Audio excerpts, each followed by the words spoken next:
Interdisez une fois pour toutes la cigarette ou foutez la paix aux fumeurs. Bonjour et bienvenue à tous sur ma chaîne. Pour ceux qui la connaissent et qui me suivent, vous savez que c'est une chaîne basée sur la réflexion, sur l'analyse de certains sujets de société, sur un petit peu de la philosophie, un petit peu la politique et un petit peu mon quotidien de vie par rapport à cette motivation d'être émancipé de la société d'aujourd'hui parce que je trouve qu'elle est mortifère et qu'elle mène notre société vers le chaos. Donc, personnellement, j'ai fait le choix de m'extirper le mieux que je peux, le mieux que je puisse de cette société, mais ce n'est pas le cas pour tout le monde. Et j'aimerais encourager beaucoup de personnes à essayer de retrouver une sorte d'autonomie et à reculer par rapport à ce modèle de société, les grandes villes, on va dire la République française. Alors, aujourd'hui, j'ai décidé de vous parler du sujet des cigarettes, et de vous lire particulièrement un article parce que je trouve qu'il est très pertinent et qui va vraiment au bout de voilà, je trouve que il rejoint complètement ma pensée. Je partage complètement l'avis de cet article et je me suis dit, ça vaut le coup de vous partager ça et d'avoir une réflexion sur ce sujet. Donc je commence l'article, il se peut qu'il y ait quelques commentaires personnels au fur et à mesure de l'article, mais voilà, vous verrez par vous-même. Mais des fois, ça mérite d'y réfléchir un petit peu sur certains points. Donc je commence. Tabac, interdisons une fois pour toutes ou foutez la paix aux fumeurs. Il ne manquait plus que ça. Après les retraites siphonnées, les voitures bannies, les barbecues diabolisés, les piscines extérieures, les abris de jardin et les feux de cheminée traqués, voici que l'État français s'en prend désormais à l'ultime espace de liberté populaire, la clope en terrasse. D'après un sondage publié cette semaine, 7 Français sur 10, ces formidables moutons de sondage élevés à la nicotine morale et à l'air pur de leurs contradictions, seraient favorables à l'interdiction de fumer à l'extérieur. Mieux, même les fumeurs sont pour, comme ces condamnés à mort qui applaudiraient la solidité de la corde qui va les pendre. Alors soyons clairs, l'État français n'en a jamais eu rien à foutre de la santé des fumeurs. Ce qu'il aime chez eux, c'est leur portefeuille. Le fumeur, c'est l'idéal républicain. Il meurt jeune, ne coûte pas une thune en retraite et paie jusqu'à son dernier souffle pour engraisser une machine étatique qui a fait de lui une pompe à fric. On parle d'une addiction légale, cultivée et entretenue par l'État lui-même pendant des décennies et qui rapporte encore plus que la drogue, sauf que là, c'est le fisc qui tient le deal. Et ce qu'il faut se dire, c'est que toute cette problématique du fumeur, elle va toucher le français moyen, le français qui travaille, le français qui est complètement intégré. Mais d'après vous, posez-vous la question, est-ce que dans les quartiers, dans les cités, les fumeurs de shit, ceux qui se roulent des joints du matin au soir, ceux qui fument dans leur coin, qui sont alors encore pire en contradiction avec les lois, est-ce que vous pensez que ces gens-là seront inquiétés? On va emmerder le fumeur qui a son addiction et qui, voilà, c'est quelque part, c'est une forme de plaisir. Je peux comprendre, je suis un ancien fumeur. Donc, il y a la clope du matin avec le café qui est très appréciable pour un fumeur. On va foutre le maximum ces gens-là dans les emmerdes. Pourquoi? Ben, en fait, pour lui casser les pieds, pour faire en sorte qu'il paye le maximum. Enfin, je continue. Qu'on ne vienne pas nous parler d'humanisme, de santé publique ou de droits de l'enfant. Le même gouvernement qui prétend vouloir protéger les petits défumés de Marlboro tolère sans sourciller les dealers dans chaque ville, les écrans hypnotiques à 5 ans et les injections hormonales à 12. Mais la gauloise, sacrilège.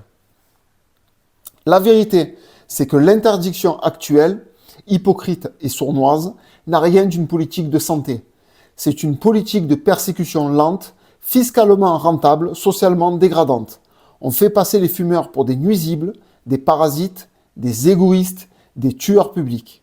Bientôt, ils devront se cacher dans leur sous-sol pour tirer sur leurs clopes comme des résistants allumant un feu dans la nuit.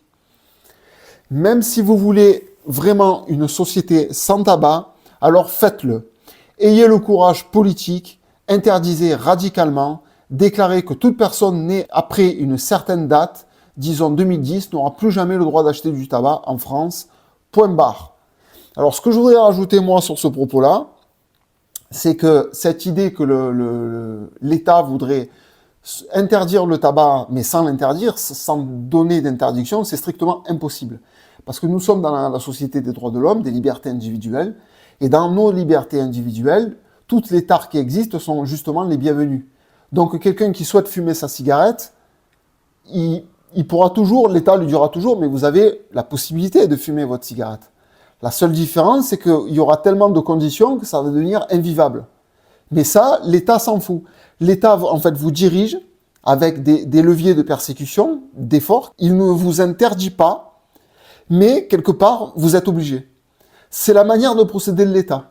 Quand l'État décide que vous devez prendre un pli sur quelque chose, il ne va pas donner une loi qui va interdire la chose, mais il va tellement restreindre, tellement contraindre l'action que vous voulez faire, que finalement, vous n'allez plus la faire par dégoût.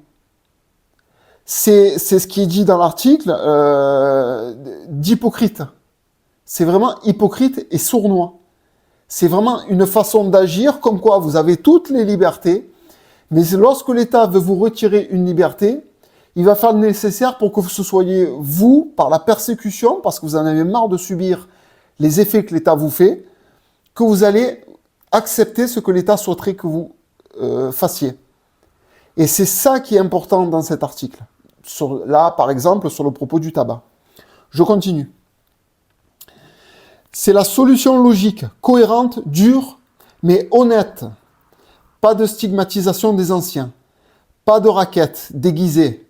Pas de culpabilisation hypocrite. En 2 générations, l'affaire est pliée.